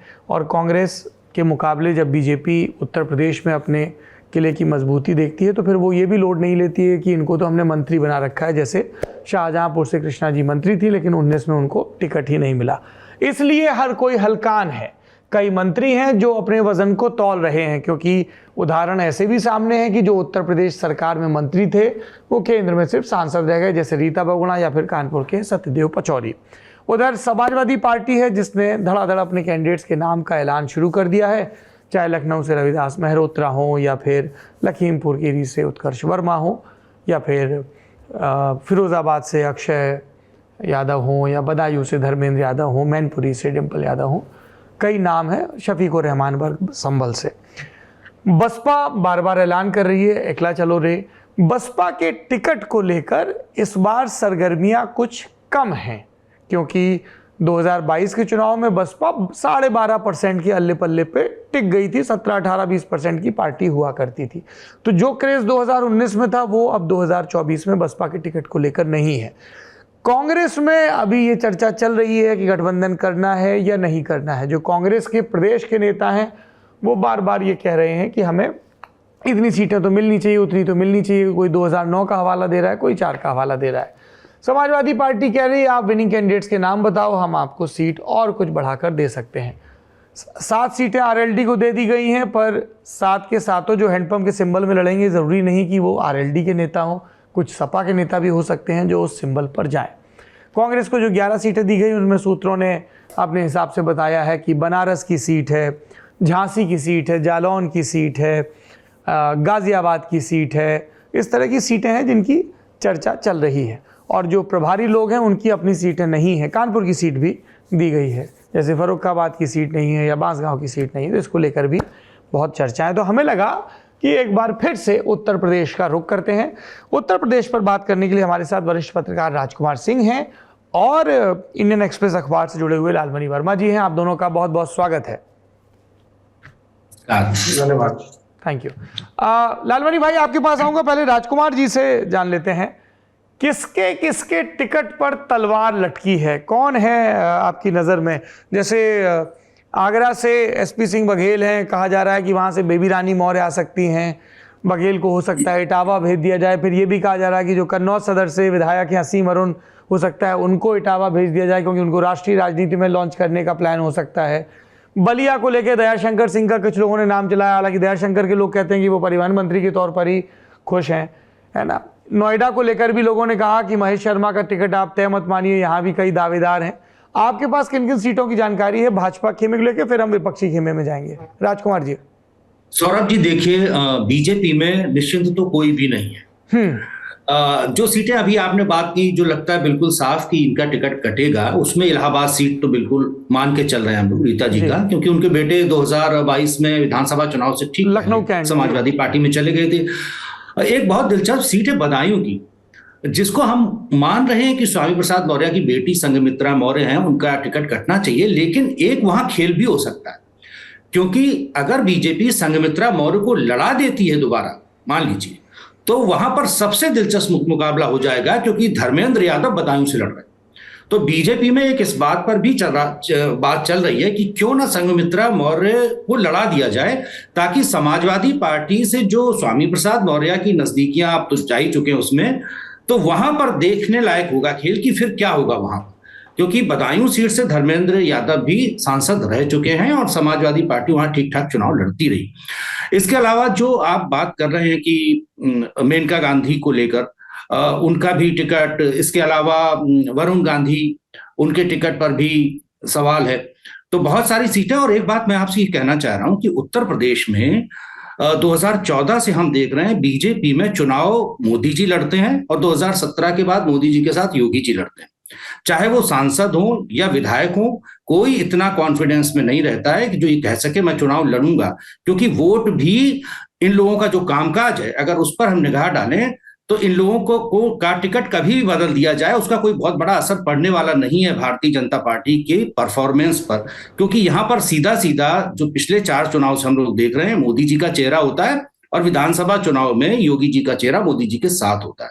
तो बीजेपी के बहुत सारे लोग चिंतित हैं, और मुझे ऐसा लग रहा है कि एक बात ये भी चल रही है, तकरीबन 40% सांसदों के टिकट कट सकते हैं इस बार, सौरभ जी। और यही जो 40% का नंबर दे दिया जाता है, उससे सभी सांसद जो हैं वो परेशान हो जाते हैं। बिल्कुल बिल्कुल, वो एक बड़ी वजह है। और मैं कह रहा हूं कि जैसे कि हम देखते थे पहली सरकारें थी, उनमें से लोग बहुत सारे नाम ऐसे होते थे जो ये कहते थे भाई इनका टिकट तो तय, ये तो चुनाव लड़ेंगे ही। लेकिन इस बार बीजेपी में मैं कह सकता हूं राजनाथ सिंह जी को छोड़ दीजिए लखनऊ से, उसके अलावा मुझे कोई ऐसा चेहरा नहीं दिखता जो ये कह दे कि नहीं नहीं उनका टिकट तो बिल्कुल तय है। लखनऊ में ये मान के चलते हैं कि सबसे सीनियर लीडर हैं, डिफेंस मिनिस्टर हैं, तो यहाँ पर कुछ ऐसा नहीं होने वाला है, लेकिन बाकी जगहों पर लेके हमेशा इस तरह की बीजेपी के लोगों को आशंका बनी रहती है। पर राजनाथ सिंह के टिकट को भी कितना तय माना जाए, वो भी 70 के आंकड़े में है उम्र के, हो सकता है उनको भी राज्यसभा और मार्गदर्शक मंडल के रास्ते भेजा जाए।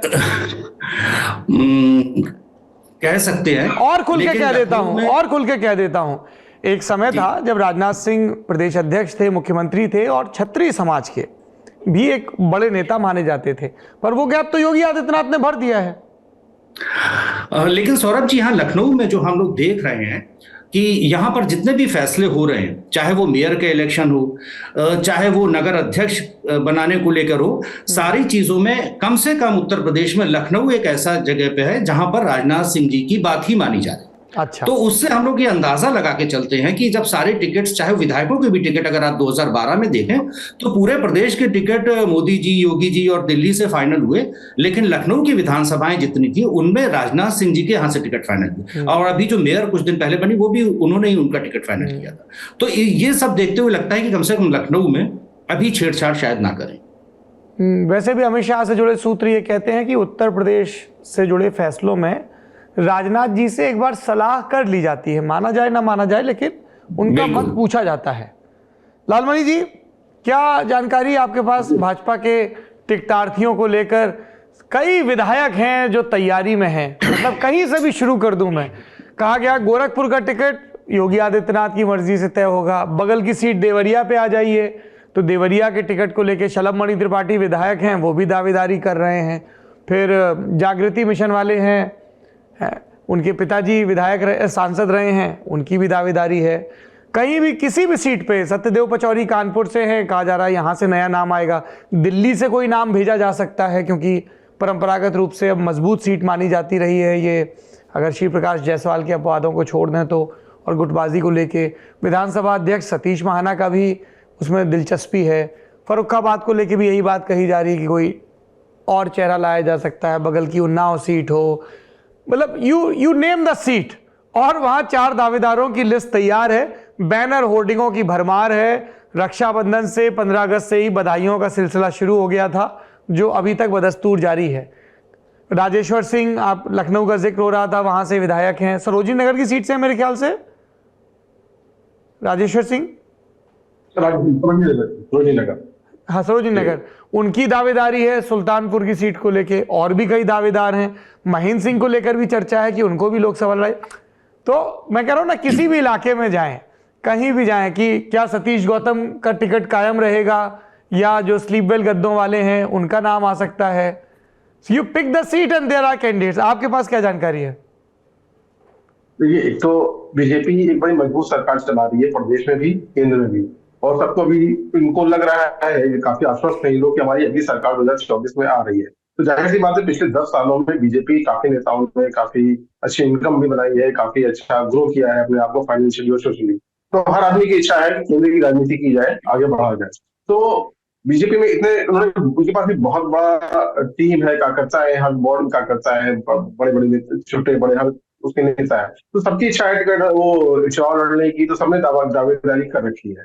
अब इसमें आता है कि जो हमारी सिटिंग जो एमपीज है, इसमें जैसा अभी राजकुमार जी ने कहा कि 40% ऑलमोस्ट लगभग वही फिगर है, 30 से 40% लोगों को टिकट तो कटने वाला है। उसमें एक एज फैक्टर तो है ही, जो जिसने इलाहाबाद का भी नाम लिया, आपका जगदेव का पाल जी का भी उसी कैटेगरी में जा सकता है, चौधरी जी का जा सकता है, इसके अलावा कुछ और भी नाम है। लेकिन बहुत बड़ा फैक्टर है एंटी इनकम्बेंसी, मतलब उनके अगर मोदी जी को हटा दिया जाए, चेहरा को हटा दिया जाए, और योगी जी चेहरा को हटा दिया जाए, तो शायद ये चुनाव अपने में जीत ही नहीं सकते। इनफैक्ट इनके वोट आधे से भी कम हो जाएंगे। तो और उनकी छवि काफी जो खराब हो चुकी है, फील्ड में जाना नहीं है। जब से इलेक्शन जीते हैं तो दिल्ली में आकर उनको बंगला मिल गया है, दिल्ली में रहते हैं, परिवार को वहां शिफ्ट कर लिया है, पब्लिक से वहां पे कोई इनका कोई ऑफिस नहीं है जिससे लोगों को समस्या का समाधान किया जाए। तो ये सारे फैक्टर्स को कैलकुलेट कर रही है बीजेपी, उससे आपसे देखे वो अच्छा बीजेपी के पास क्या है, उनके पास मजबूत कैडर है, आरएसएस का बैकअप है, दिल्ली की मजबूत सरकार है, प्रदेश की मजबूत सरकार है, उन्हें जीतने के लिए उनके पास काफी कुछ है, अच्छा खासा उनका मोमेंटम बना हुआ है। तो वो जानते हैं कि मोदी और योगी के नाम पे किसी को भी लड़ाएंगे, तो अगर हम क्लासिफिकेशन को ठीक से लगा देंगे हमने, तो हम चुनाव जीत लेंगे। तो उन्हें उसकी टेंशन नहीं है कि हमें कहा, तो आराम से वो काफी सारे सिटिंग टिकट काट सकते हैं। जी, ये जो आपने आखिरी बात कही ना, ये महत्वपूर्ण है कि उनके लिए जो मैटर करता है apart from Modi and Yogi factor, वो ये है कि कास्ट कॉम्बिनेशन दुरुस्त रहे, कि ईबीसी से कौन लड़ रहा है, ओबीसी से कौन लड़ रहा है, महादलित से कौन है, दलित से कौन है, क्योंकि वो रिप्रेजेंटेशन उनको देना है कि प्रदेश में ये एक सीट है साहब की, अगर हमें कठेरिया समाज से एक को लड़ाना है, जाटो समाज से 3 सीटों को लड़ाना है, ब्राह्मण समाज से 2, वो एक दुरुस्त रहे। उसमें ये हो सकता है कि एक आध सीट इधर से उधर कर दी जाए, तो वो चिन्हित सी हैं सीटें। जैसे मैं बुंदेलखंड जिस एरिया से आता हूँ वहाँ बताऊँ, 2014 में भैरव मिश्रा को लड़ाया और सांसद बने वो बांदा से, तब उमा भारती सांसद बनी हमीरपुर से, उरई जालौन की सुरक्षित सीट से बने भानु वर्मा, उमा भारती बनी झांसी से, हमीरपुर से पुष्पेंद्र सिंह और भानु वर्मा उरई जालौन से, 4 सीटें हो गई।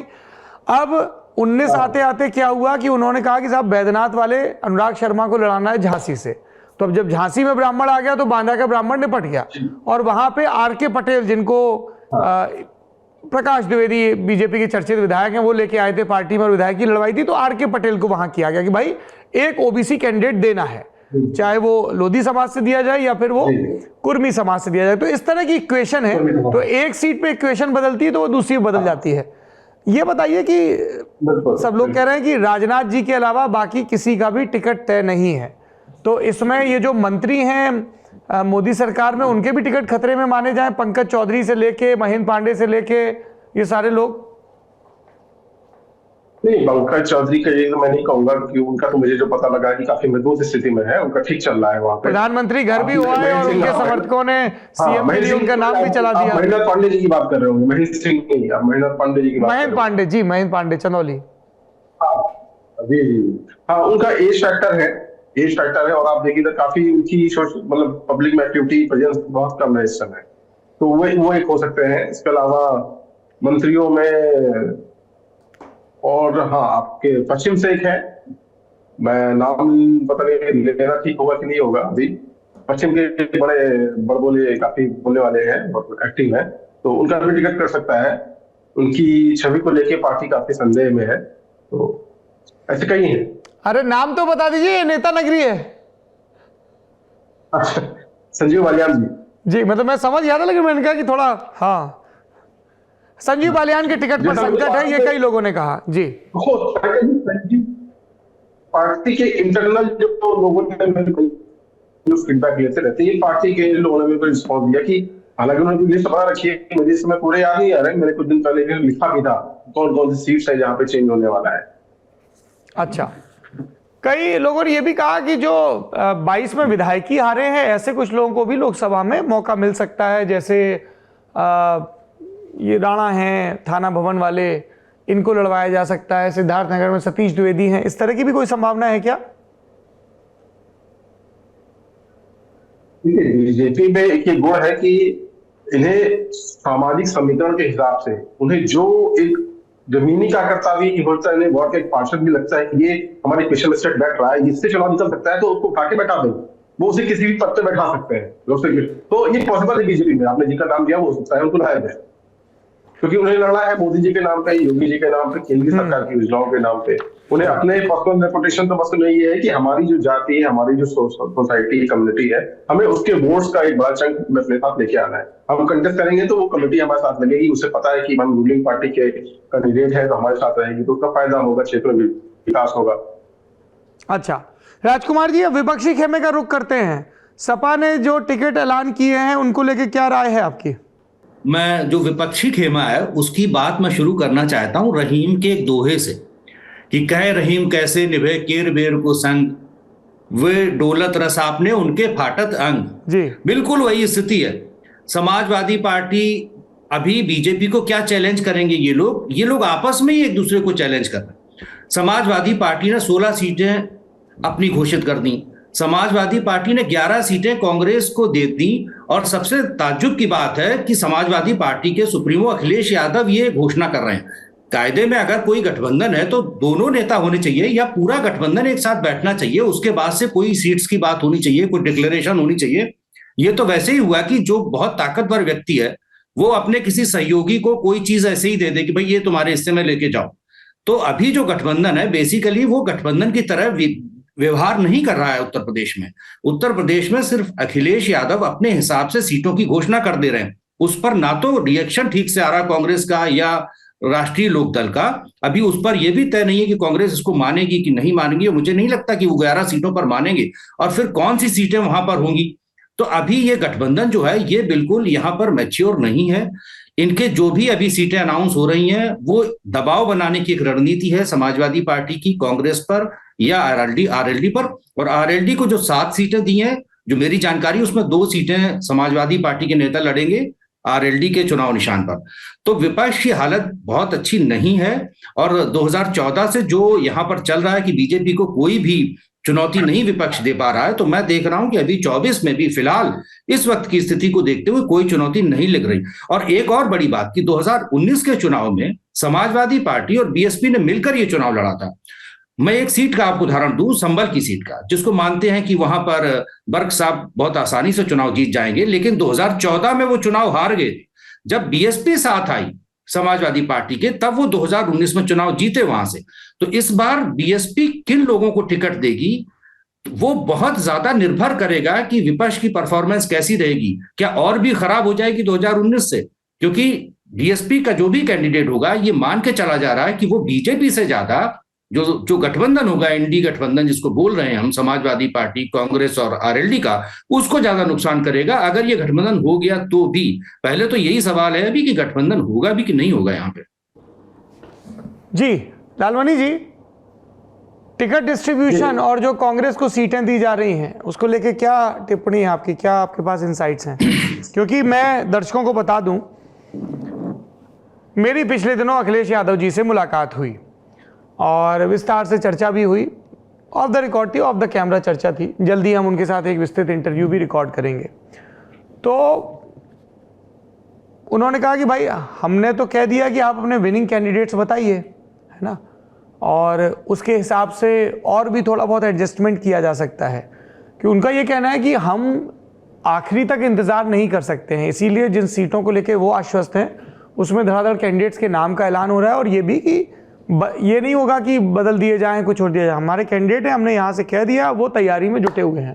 और भी कई नाम हैं जिनका जल्द ही ऐलान होगा। फिर अखिलेश यादव जी से जुड़े सूत्रों ने भी ये बात कही कि 11 की 15 हो सकती है, 18 हो सकती है, पर पहले नाम तो बताए जाएं कौन है। कांग्रेस के एक कद्दावर नेता से बात हो रही थी, उन्होंने कहा कि इस चीज़ को लेकर अभी बड़ी स्पष्टता ही नहीं है, हम जो नाम दे रहे हैं। अभी भी एक बार बात चली कि साहब बसपा के साथ गठजोड़ हो सकता है कि नहीं हो सकता, और साफ तौर पर कहा गया कि बसपा ने अपना आधार जो बनाया है वो कभी भी कांग्रेस के साथ गठजोड़ नहीं करेगी, क्योंकि एक कोर वोट बैंक दलित का ऐसा है जो पहले कांग्रेस के पास था और फिर वो बसपा की तरफ गया है। और इसीलिए उनकी तरफ से ऐसी शर्तें भी आ रही कि पहले आप बहन जी का नाम प्रधानमंत्री के पद के लिए घोषित करिए और उसके बाद कुछ होगा। लालमणि जी, ये जो कैंडिडेट्स का डिक्लेरेशन है और जो इनफॉर्मली बताया जा रहा है कि हम ये 11 सीटें दे सकते हैं कांग्रेस को, उस पर क्या इंसाइट है आपके? देखिए, कुछ सीटें देने की बात हुई है, ज्यादातर वो अर्बन एरिया की सीट है, बड़ी शहरी क्षेत्र। हालांकि जैसे उसमें आपने लखनऊ को छोड़ दिया जिसमें रविदास मल्होत्रा को उतारा है क्योंकि वो पुराने वहां के लोकल विधायक है। हाँ। बट जैसे कानपुर सपा देना चाह रही है, वाराणसी उनको देना चाह रही है, नरेंद्र मोदी के खिलाफ देना चाह रही है कांग्रेस को। और आपका इधर फारूक क्या नाम है आपका, गौतम बुद्ध नगर है, गाजियाबाद है, ये सब सीटें हैं जिसपे वो मेरठ हो सकती है। हालांकि मेरठ पे बात चलने की ऑलरेडी भी हो सकती है या फिर कांग्रेस जाएगी। तो मुख्यतः अर्बन एरिया दिया जा रहा है, क्योंकि अर्बन एरिया में क्या होता है कि जो अपर कास्ट और जो वहां पे बढ़िया या व्यापारी वोट है वो या उसमें सीधी टक्कर वो उसकी वजह से सीधा टक्कर BJP versus Congress national parties को ही होता है। रीजनल पार्टीज के लिए वहां पे बहुत कम स्कोप रहता है, वो भी खासतौर पर जनरल इलेक्शन, लोकसभा इलेक्शन। तो मेनली इनको अर्बन एरिया की पार्टी दी जा रही है, और समाजवादी पार्टी उन एरिया सीट्स को अपने पास रख रही है जहाँ पे मुस्लिम बहुमतता है।